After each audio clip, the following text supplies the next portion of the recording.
My name is Commander Veklish, third claw of the Karathian Empire, and I have conquered 47 star systems without firing a single shot. Not because I am merciful, mind you, but because species tend to surrender the moment they see our fleet materialize in their skies. It is efficient, it is elegant, it is the Karathian way. So naturally, when High Command assigned me to incorporate the humans into our glorious empire, I expected nothing different, just another primitive species, cowering before superior technology, begging for terms. Simple, clean, over by second moonrise. I was, as you might have guessed, catastrophically wrong. We dropped out of hyperspace at the edge of their solar system with all the usual fanfare. 300 warships, each one the size of a small moon, arranged in the Talon of Dominance formation. Our hulls gleamed with reactive armor that could deflect asteroids. Our weapon ports glowed with barely contained plasma. Every ship broadcasted the Imperial anthem on all frequencies, a haunting melody that had made countless species weep in despair. Scanning their home planet now, Commander, announced Sub-Commander Threxus, my second in command. His scales rippled with anticipation. Initial readings show. Oh my, what is it? I leaned forward in my command throne, expecting tales of their pathetic defenses. Sir, they have 9 billion individuals on a single planet, no population controls whatsoever. They are burning fossil fuels. Fossil fuels, Commander. Like savages, their atmosphere is actually damaged from industrial waste. They still use combustion engines in some regions. This is going to be easier than the Flindari Collective, and they surrendered before we even finished the opening hail. I allowed myself a satisfied rumble. Excellent. What about their space presence? Minimal, sir.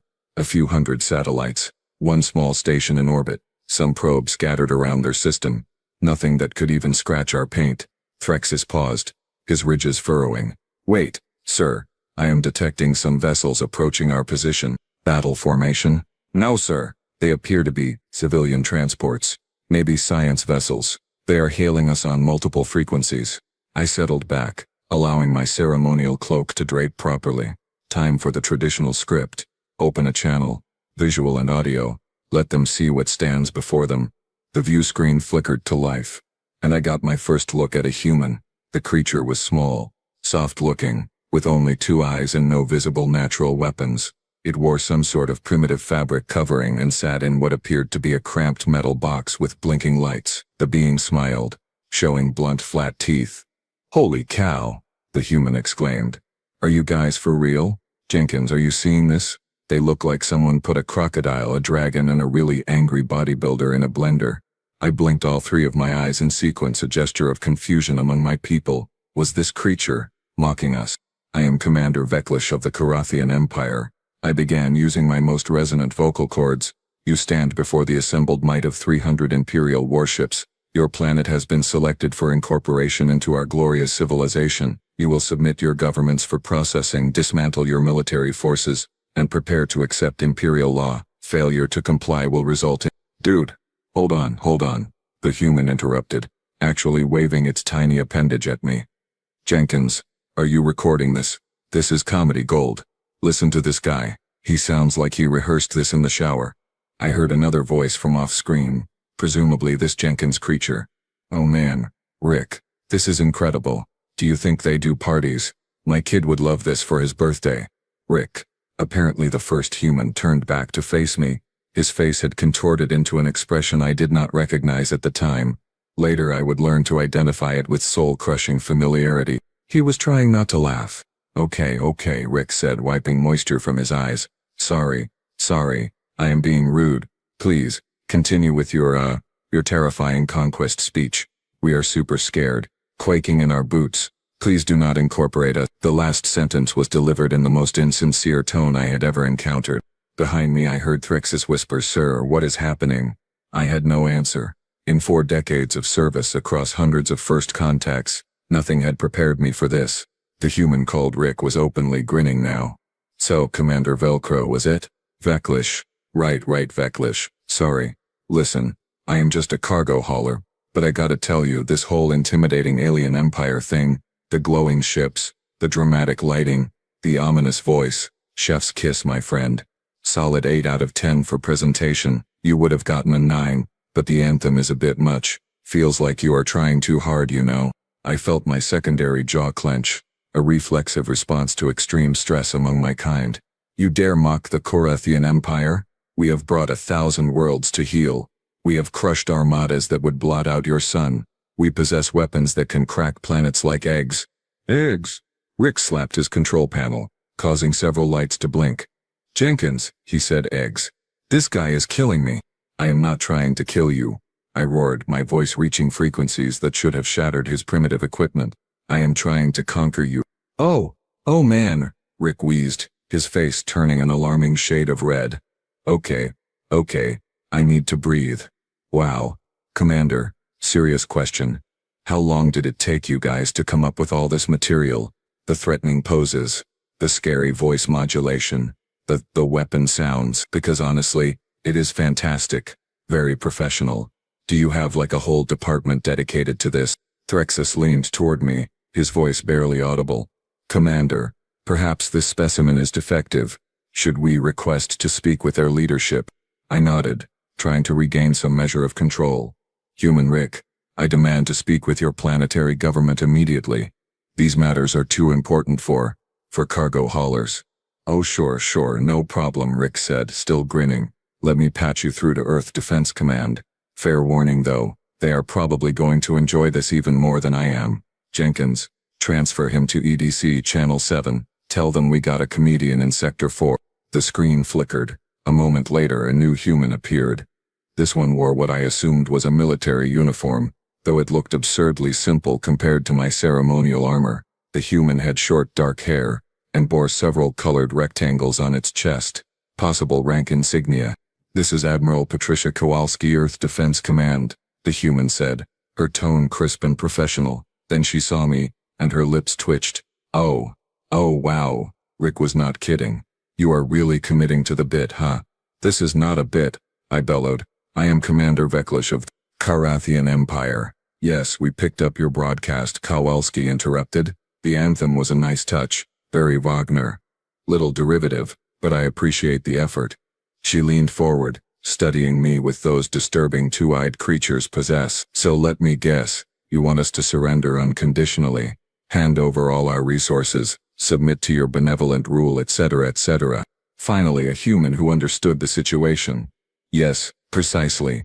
You have 72 of your standard hours to— Yeah, no, we are going to pass on that, Kowalski said, waving her hand dismissively. Thanks for stopping by though. Safe travels, don't let the airlock hit you on the way out. I stared at her. Threxus stared at her. My entire bridge crew stared at her. You are refusing. I managed to croak out. Refusing implies we actually considered it. Kowalski replied.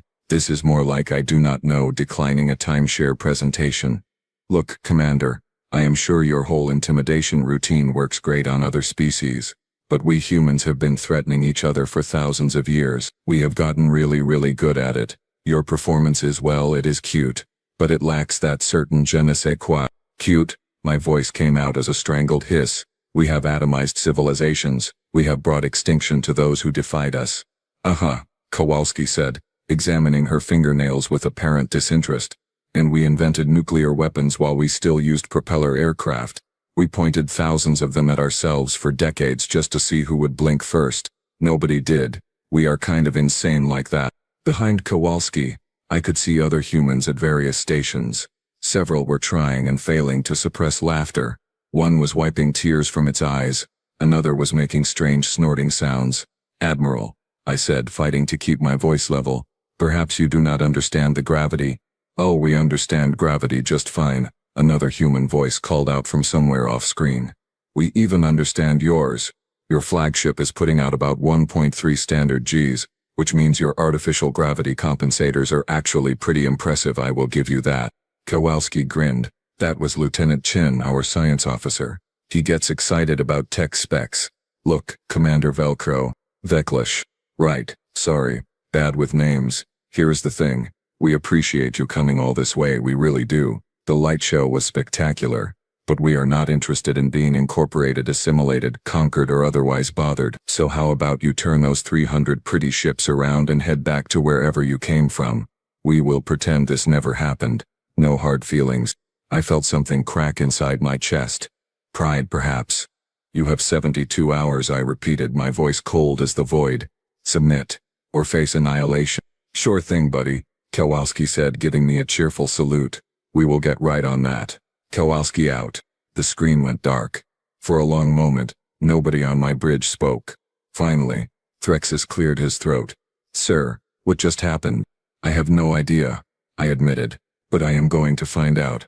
72 hours passed. The humans did not surrender. They did not even acknowledge our ultimatum again. They simply went about their business as if 300 Korathian warships were not parked at the edge of their system, humming with barely restrained destructive potential. Subcommander Threxus, I said, rising from my throne. Initiate Protocol 17. Full military demonstration. Let us remind these creatures what they face.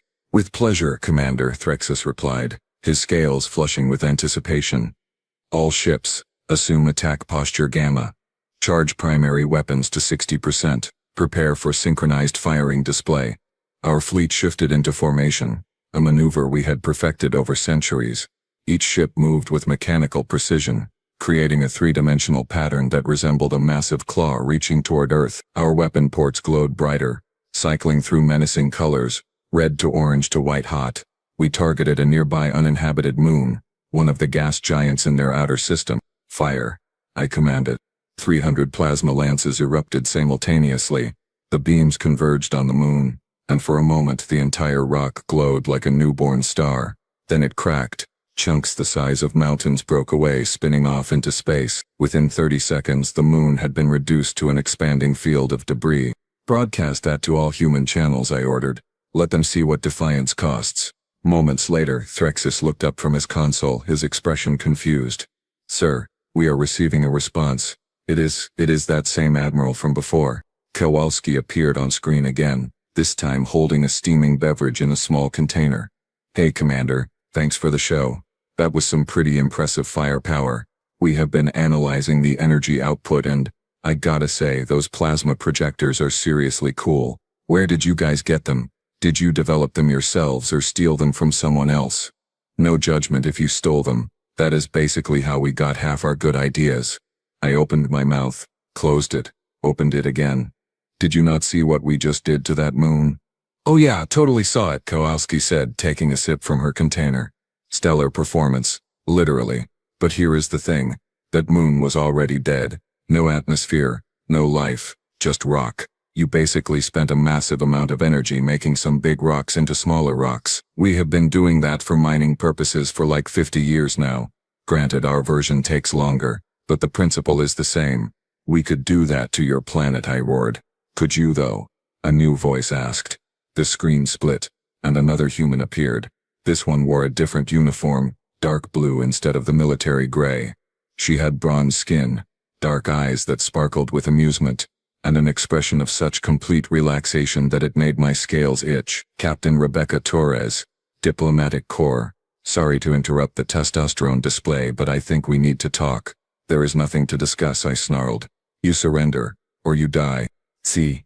You keep saying that, Torres said, leaning back in her chair.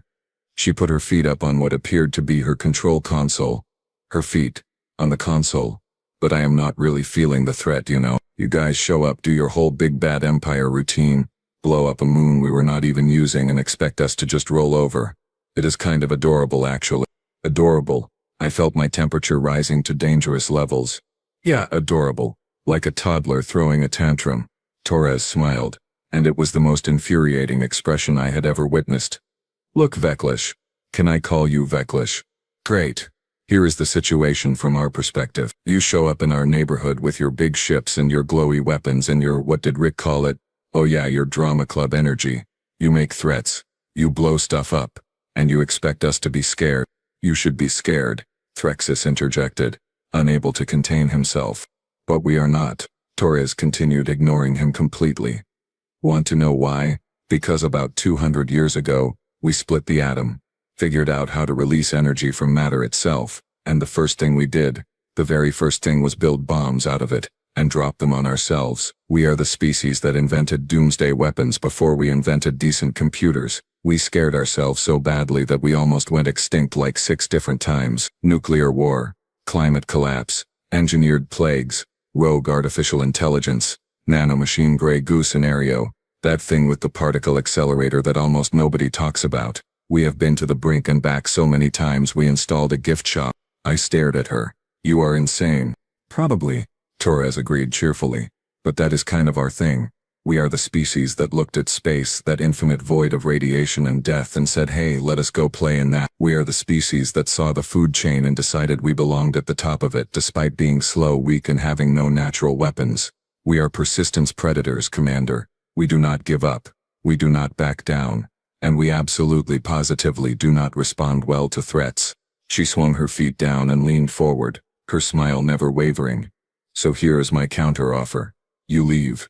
Right now. You go back to your empire, and you tell them that humans are not interested in joining, and in exchange we will not embarrass you further, because trust me, Commander, this can get so much worse for you. Worse? I scoffed. You have no weapons that can touch us. Your technology is centuries behind ours. Is it though? Torres asked, tilting her head. Tell me, Commander, how many ships do you have in your fleet? 300. And how many can you see right now? All of them, obviously. Torres' grin widened. Wrong answer. You can see 297. 3 of them are ours. My blood froze in my veins. What? We boarded 3 of your ships about 6 hours ago, Torres said casually. Stealth shuttles, adaptive camouflage, the works. Did not even trip your sensors. We have been walking around, taking notes, helping ourselves to your snack machines. Your food is weird, by the way. Tastes like spicy chalk. Anyway, nobody noticed because you guys were too busy practicing your scary poses. Impossible, I whispered. Want me to prove it? Torres asked. Lieutenant Harris, if you are listening, wave at the nice commander. On my tactical display 3 ships, 3 of my ships, blinked their running lights in sequence. On, off, spelling out a message in simple binary. HI. I ordered an immediate security sweep. Sure enough, 23 humans were found wandering our ships, taking measurements, sampling our rations, and in one case napping in an auxiliary cargo bay. They surrendered without resistance, cheerfully explaining they had gotten everything they needed anyway. Pride forced my next decision. Invite Captain Torres aboard my flagship for formal negotiations, I told Threxus. If these humans wish to talk, we will talk. On my terms. In my domain. Sir, is that wise? Threxus asked. They have already demonstrated they can infiltrate our vessels. Which is precisely why we need to understand them better, I replied.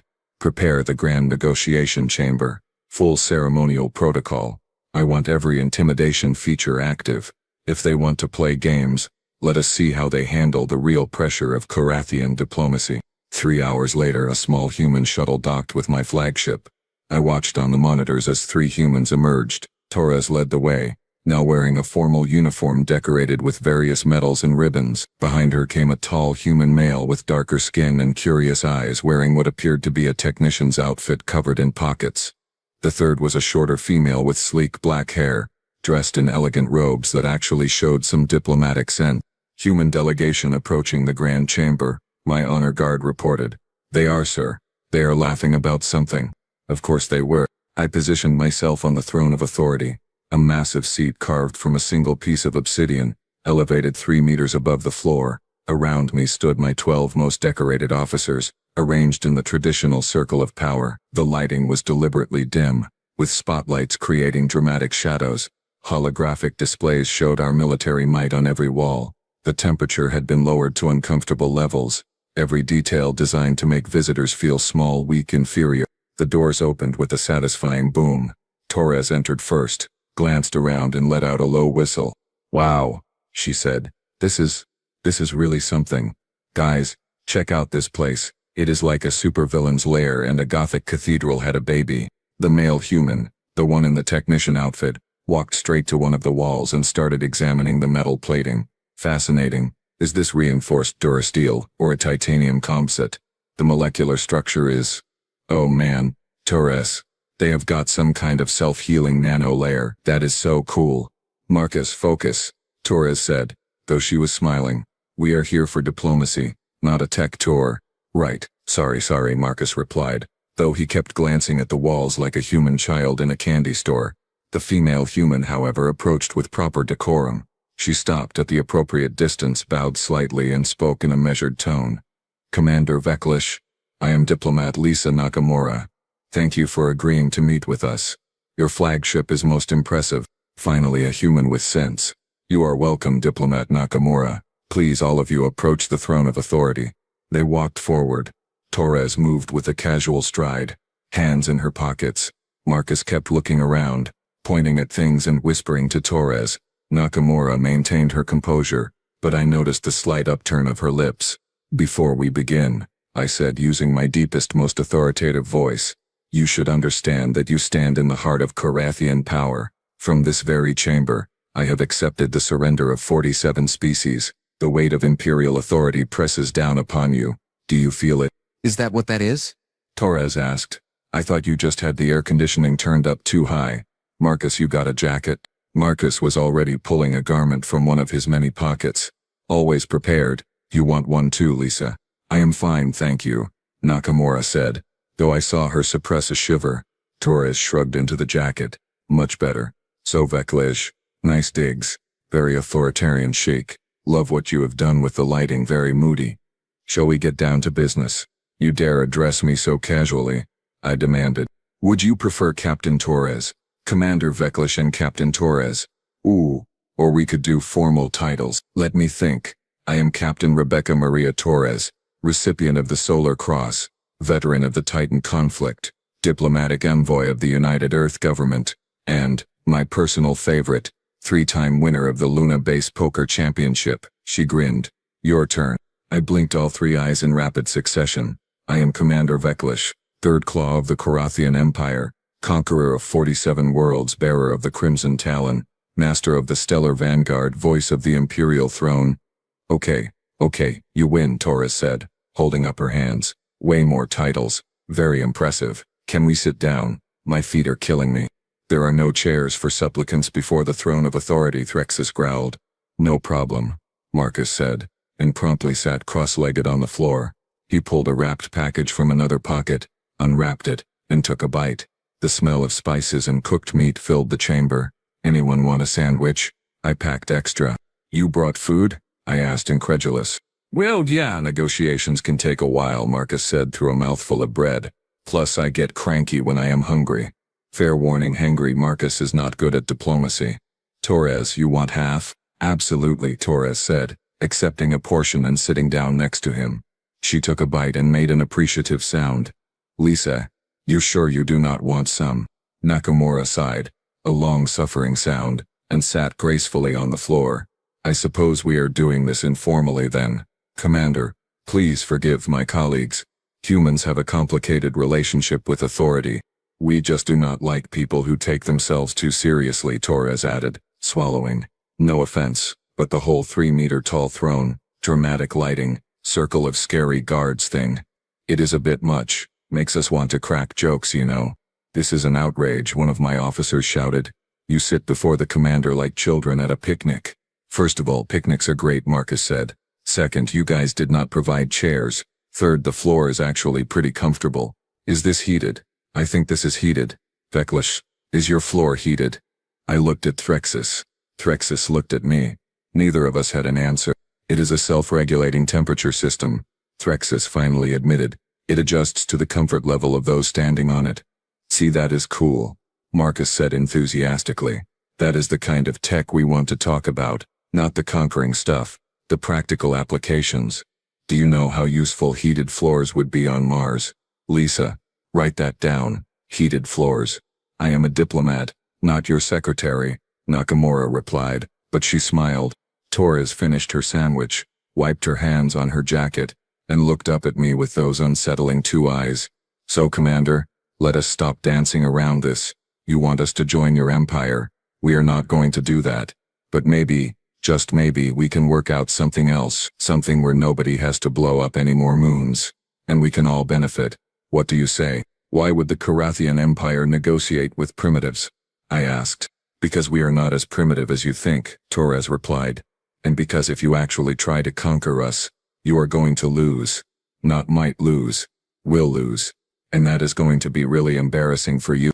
The temperature in the room, already cold, seemed to drop another 10 degrees. but it had nothing to do with the environmental controls. I rose from the throne of authority, my full height casting shadows across the seated humans. You speak of things you do not understand, Captain Torres. The Korathian Empire has existed for 3,000 years. We have perfected warfare. We have technologies that would seem like magic to your kind. And you sit there eating sandwiches telling me we would lose. Yeah, pretty much, Torres said, brushing crumbs off her lap. Look, Beklush, I am going to be straight with you because I actually kind of like you. You have got style, commitment to the bit, really excellent dramatic timing. But here is the thing you have not figured out yet. We have been humoring you. Humoring us? Threxus snarled. You infiltrated 3 of our ships. And you caught us immediately after we announced ourselves, Marcus interjected. We wanted you to find us. We wanted you to know we could do it. If we had actually been trying to stay hidden, well, you would still be looking. Impossible, I said. Our sensors are the finest in the galaxy. Sure they are, Torres agreed, standing up and dusting off her uniform. Lisa, show them the thing. Nakamura pulled a small device from her robes no bigger than her palm. She pressed a button. Suddenly, my tactical displays went haywire. Ships appeared on the screens, hundreds of them, thousands, surrounding my entire fleet. They had not been there a second ago. What is this? I demanded. Some kind of sensor trick. Not a trick, Nakamura said calmly. Those are real ships, Commander. They have been there the entire time. Stealth frigates, primarily. We have had you surrounded since hour 6 of your arrival. You just could not see them. She pressed the button again. The ships vanished from my screens. Another press. They reappeared, this time even closer. My hearts, both of them, were hammering in my chest. If this is true, why not attack us? Because we are not conquerors, Torres said, and for the first time her casual tone had an edge to it. We do not show up in other people's space and demand submission. We do not blow up moons to prove how tough we are. We do not threaten entire planets because our egos need stroking. The Korathian Empire brings order to chaos. I protested. We bring civilization to primitive worlds. You bring subjugation, Nakamura corrected, her voice still gentle but firm. Commander, we have been monitoring your empire's communications since you arrived. We know what you do to species that refuse you. We know about the orbital bombardments, the cultural erasure programs, the forced labor systems. You call it order. We call it tyranny. Every species you have conquered had one thing in common, Marcus added, his earlier enthusiasm replaced with something harder. They were less advanced than you, weaker, unable to defend themselves. You are not an empire, Veklis. You are bullies with big guns picking on smaller kids. I felt something inside me crack, a foundation I had built my entire life upon. We have never encountered resistance we could not overcome. Because you have never met anyone who could actually fight back, Torres said. She walked toward my throne, looking up at me with those strange 2 eyes. Let me tell you what you found when you came to Earth, Commander. You found a species that has been fighting itself for its entire existence. We have had 2 global wars. 2, we invented weapons that could kill millions in seconds, pointed them at each other and somehow managed not to use them. We have survived plagues, famines, natural disasters, and our own stupidity. We went from wooden ships to spacecraft in less than 500 years. We argument our own biology. We build artificial intelligence. We terraform planets. And we do all of this while constantly arguing with each other about everything. She paused, letting her words sink in. You want to know why we laughed at you? Not because we thought you were weak, but because your whole intimidation routine, your empire of fear, it is so painfully transparent. You are scared. Scared that someone will call your bluff. Scared that your entire civilization is built on a foundation of threatening people who cannot threaten you back. And then you met us. And we did not flinch. And you have no idea what to do about it. We could destroy your planet, I whispered. But even I could hear the lack of conviction in my voice. You could try, Marcus said. But you would not get past our orbital defense grid. And even if you did, you would have to answer to the 17 colony worlds we have not told you about yet, and the 3 arc ships currently en route to other systems, and the moon base with enough firepower to level a continent. Oh, and the artificial intelligence network that is currently analyzing your fleet's every weakness, which, by the way, you have a lot of. You have been studying us, I said, the realization hitting me like a physical blow. From the moment you entered our system, Nakamura confirmed. We know your weapon cycle times, your shield refresh rates, your crew rotation schedules, even what you eat for breakfast. Third meal shift gets something called protein paste gamma, which honestly looks disgusting. It is disgusting, Threxus muttered before he could stop himself. Torres smiled, but it was not a mocking smile, it was almost sad. We have not been afraid of you, Veklish. We have been disappointed. We had hoped when we finally met another spacefaring civilization, that they would be better than this, better than threats and ultimatums and displays of force. We had hoped for friends, partners, equals. Instead, we got you. The weight of her words pressed down on me far more effectively than any throne ever could. What do you want from us? An apology would be nice, Torres said, but mainly we want you to leave. Go back to your empire. Think about what you are really doing out here, and maybe, just maybe, consider that there is a better way. I descended from the throne of authority, not because protocol demanded it, but because remaining elevated above these humans suddenly felt absurd. My boots, ceremonial and weighted with the significance of conquered worlds, clicked against that self-regulating floor as I approached the three humans. In 3,000 years, I began, my voice lacking its previous resonance.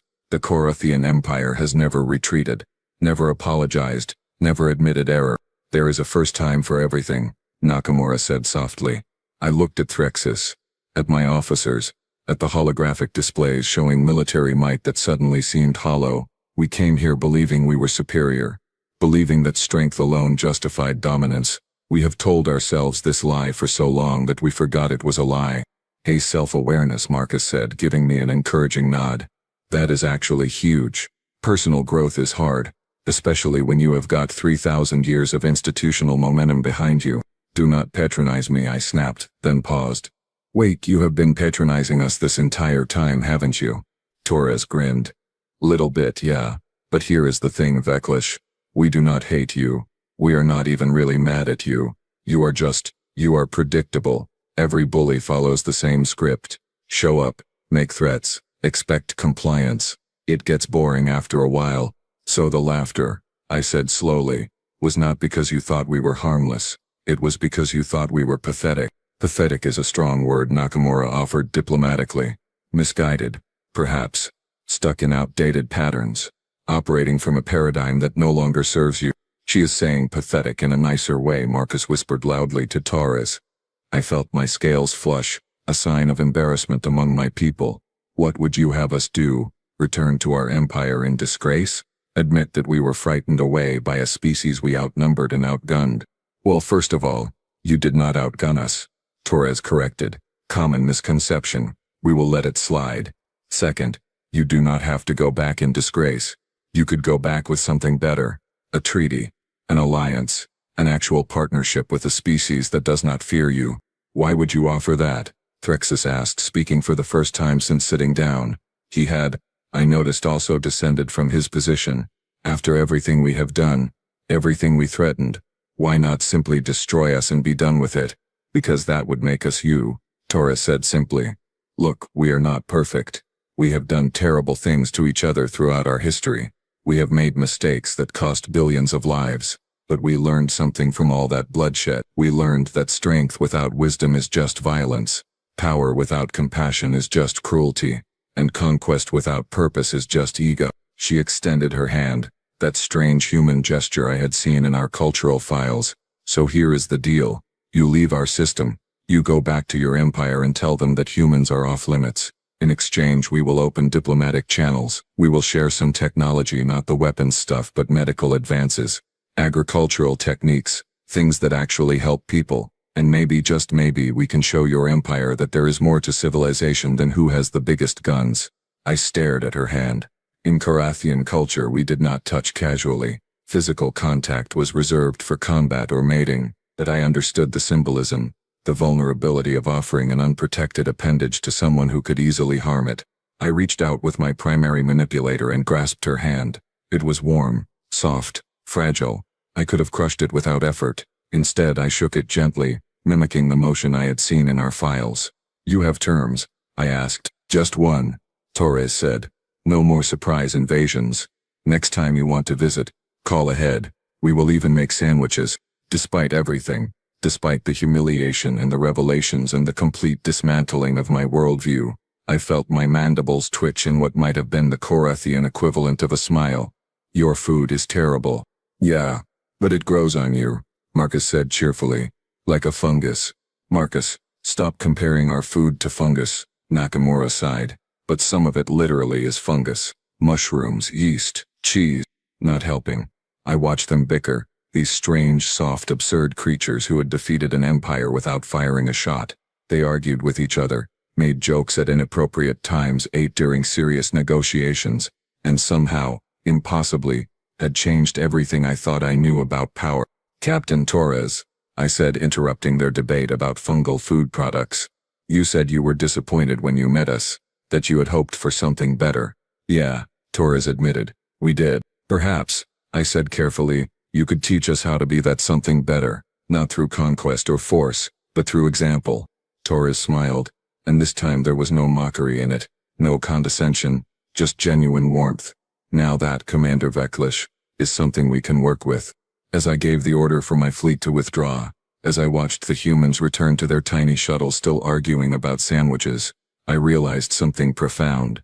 The Korathian Empire had conquered 47 worlds with threats and weapons and overwhelming force, but these humans, these laughing, ridiculous, infuriating humans, had conquered us with something far more powerful. They had conquered us with the simple refusal to be afraid, and the radical notion that there might be a better way.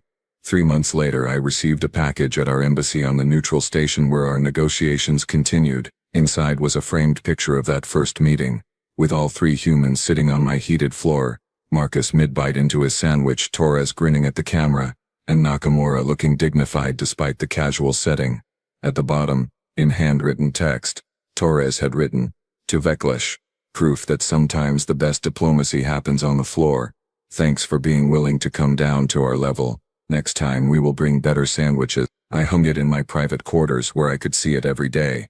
A reminder that strength is not always what it appears to be, and that sometimes, the most powerful thing you can do is listen to someone laughing at you and ask yourself why. The Korathian Empire is changing. Slowly, painfully, against 3,000 years of momentum, but it is changing. All because we met a species that looked at our warships, our weapons, our threats of annihilation and laughed. Humans. Terrifying, brilliant, absurd humans. I would not have it any other way.